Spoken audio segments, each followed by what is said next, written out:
Kemudian gini, ada masalah perspektif dulu juga di sini gitu kan. Mas Rizky bilang kalau saya harus ngerjain ini tapi dikasih gaji manajer saya mau.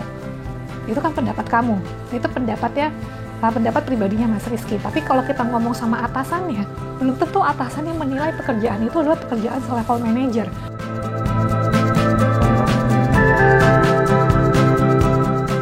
Halo, selamat datang di episode kelima Ask Riva Anything. Dalam episode kelima ini, aku akan membahas mengenai boleh nggak sih kita hitung-hitungan dalam pekerjaan? Dalam artian gini, kalau kita ngerasa level kita masih di bawah manajer, pantas nggak sih kalau kita dikasih kerjaan manajer? Harus terima atau boleh untuk menolak pekerjaan-pekerjaan yang lebih sulit dibandingkan jabatan kita? Temukan jawaban dari pertanyaan itu dalam video yang satu ini. Pertanyaan kali ini datang dari Mas Rizky. Pertanyaannya adalah, saya berumur 28 tahun dan baru pindah 2 minggu lalu ke sebuah perusahaan holding sebagai data analis, golongan setingkat senior staff. Ada satu hal yang membuat saya berpikir atas cara perusahaan ini dalam pekerjaan. Sebelumnya saya diangkat menjadi data analis untuk membantu rekan kerja saya yang workload-nya sudah over capacity. Setelah saya telusuri, ternyata banyak pekerjaan yang seharusnya dikerjakan departemen lain yang dibebankan ke rekan saya ini sehingga menjadi overload dan kesannya semua pekerjaan dikerjakan dia sendiri. Saya menjadi khawatir kalau nantinya hal itu terjadi kepada saya cepat atau lambat. Bisa dari berbagi job desk atau misalnya rekan saya resign, di mana job desk yang dikerjakan sudah melewati wewenang sebagai data analis dan seharusnya itu adalah lingkup jabatan yang lebih tinggi. Pertanyaan saya, bagaimana cara saya menyikapi environment kantor yang seperti itu agar saya nantinya tidak overload dan tidak mengerjakan pekerjaan manajer tapi gaji staff? Sejujurnya, jika jabatan saya setingkat SPV or manager, mengerjakan hal yang demikian saya tidak apa-apa karena ada kompensasi dari pekerjaan yang lingkupnya cukup luas itu. Terima kasih Mbak Riva atas jawabannya. Pertanyaan dari Mas Rizky ini mengingatkan saya pada nasihat yang saya dapatkan dari salah satu HR director di perusahaan saya pernah bekerja.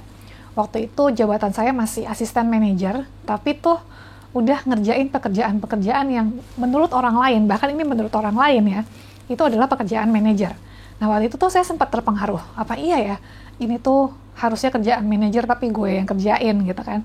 Nah, ketika saya sedang bertanya-tanya seperti itu, HR director ini bilang ke kita, ke peserta training, dia bilang, saat karyawan sudah mulai hitung-hitungan kepada perusahaan, pada saat itulah perusahaan juga akan mulai hitung-hitungan kepada karyawan. Terus adalah ya beberapa penjelasan beliau yang bikin saya tuh mulai sadar bahwa kalau kita menghabiskan terlalu banyak waktu untuk berhitung, akibatnya jadi overthinking. Akibatnya kita jadi menghabiskan begitu banyak waktu untuk mengkhawatirkan hal-hal yang belum tentu terjadi dan untuk memperdebatkan hal-hal yang sebenarnya abu-abu.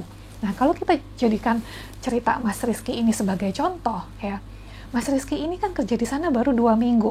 Itu yang pertama. Kenapa udah langsung punya pikiran buruk seperti itu?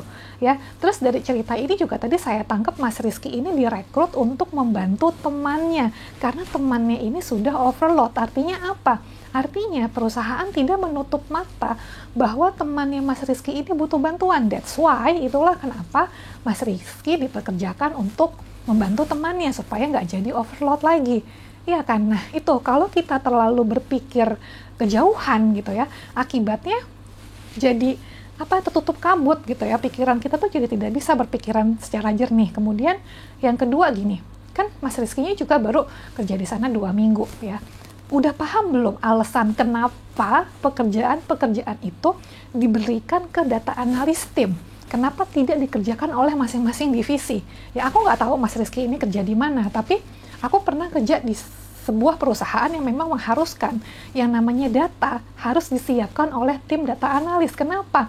Supaya datanya itu lebih terpercaya, ya lebih akurat, karena kenyataannya narik data dari sistem tuh nggak segitu gampangnya. Satu report yang sama kalau ditarik sama 2 orang yang berbeda, hasilnya bisa beda, kan bahaya. Ya, itulah sebabnya kenapa ada yang namanya sentralisasi untuk data reporting ya, untuk data retrieving yang seperti itu pasti ada alasannya. Kenapa nggak Mas Rizky cari tahu dulu nih ya, alasannya kenapa sih, kenapa pekerjaan-pekerjaan itu diberikan kepada timnya Mas Rizky ini. Nah, kemudian gini, ada masalah perspektif dulu juga di sini gitu kan. Mas Rizky bilang kalau saya harus ngerjain ini tapi dikasih gaji manajer saya mau. Itu kan pendapat kamu, itu pendapat pribadinya Mas Rizky. Tapi kalau kita ngomong sama atasannya, belum tentu atasannya menilai pekerjaan itu adalah pekerjaan selevel manager ya. Kalaupun kita ngumpulin gitu ya, lebih dari 10 atau sampai ratusan orang ya untuk menilai kasus ini ya, ratusan orang itu akan punya pendapat yang beda-beda loh. Iya, karena itu sifatnya sesuatu yang sangat subjektif sekali. Itu makanya tadi aku bilang, kalau kita terlalu hitung-hitungan, akibatnya kita malah menghabiskan banyak waktu untuk memperdebatkan sesuatu yang nggak produktif gitu. Ya, jadi daripada kayak gitu, kenapa nggak lakukan aja pekerjaan ya, pahami dulu kenapa harus dia yang mengerjakan pekerjaan itu. Kalau dirasa ada ketidakadilan, maka ya suarakan ketidakadilan itu, asalkan apa? Asalkan ada bukti-bukti yang mendukung. Jangan sesuatu yang sifatnya hanya berdasarkan perasaan pribadi ya, tapi ada datanya juga gitu, ada buktinya juga, ada fundamental yang kuat untuk mendukung opini kita itu.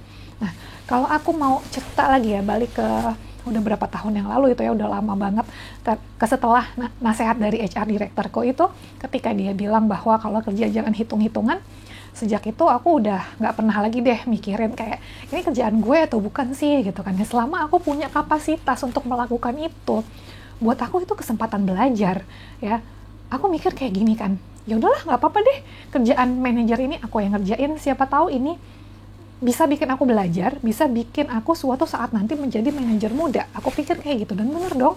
Nggak lama kemudian, aku tuh dapat promotion ke level manager di usia tuh belum sampai 25 tahun.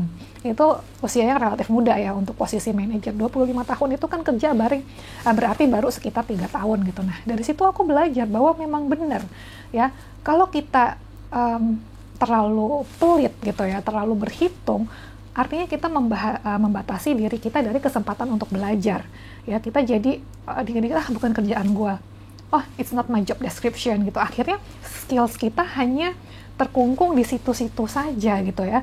Kita tidak berkembang, kita hanya bisa mengerjakan pekerjaan yang itu-itu saja. Nah, kalau skills kita tidak berkembang, apa yang membuat kita berpikir kita pantas untuk mendapatkan promosi ya? Kalau kita hanya mau mengerjakan pekerjaan-pekerjaan selevel staff ya, taunya cuma pekerjaan level staff aja, nggak pernah mencoba pekerjaan yang lebih sulit, apa yang membuat atasan yakin kita akan bisa jadi manajer setelah duduk di level manager? Nggak kayak gitu ya. Pemberian jabatan itu bukan sesuatu yang sifatnya gambling ya, itu bukan sesuatu yang kalau udah dikasih bisa dengan gampangnya diambil lagi. No ya, it's not like that gitu. Jadi ya balik lagi itu tadi, jadi menurut aku selama kita bisa lakukan, selama kita itu baik ya untuk pekerjaan kita ya, selama itu bukan hal-hal yang kayak disuruh mencuri, disuruh korupsi, atau hal-hal yang bertentangan dengan hukum atau apa gitu ya, ya nggak apa-apa gitu ya, kenapa enggak gitu. Malah menurut aku ya, aku kenal banyak banget orang-orang yang bisa sukses di usia muda.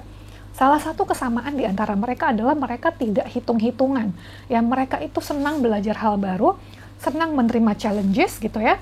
Dan kita ini pada umumnya kita nih percaya bahwa kalau kita sudah melakukan yang terbaik, yang namanya kenaikan jabatan itu akan datang dengan sendirinya. Aku pun pernah beberapa kali, malah orang-orang di sekitar aku yang bilang, lu tuh harusnya udah jadi VP. Waktu itu aku masih senior manager, terus aku ngerasa masa sih gitu kan. Benar, gak lama kemudian aku jadi VP. Ketika aku naik dari VP ke senior VP juga sama. Kamu tuh harusnya udah jadi senior VP kayak gitu kan. Dan gak lama kemudian jadi senior VP. Karena apa ya? Karena ketika aku masih di bawah, aku sudah berusaha memantaskan diri untuk bisa duduk di atas.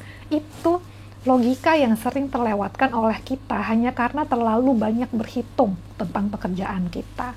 Ya, jadi coba deh habis ini dipikir-pikir lagi, ingat-ingat lagi kesempatan yang kita tolak, ya, tugas-tugas dan proyek-proyek yang tidak kita ambil.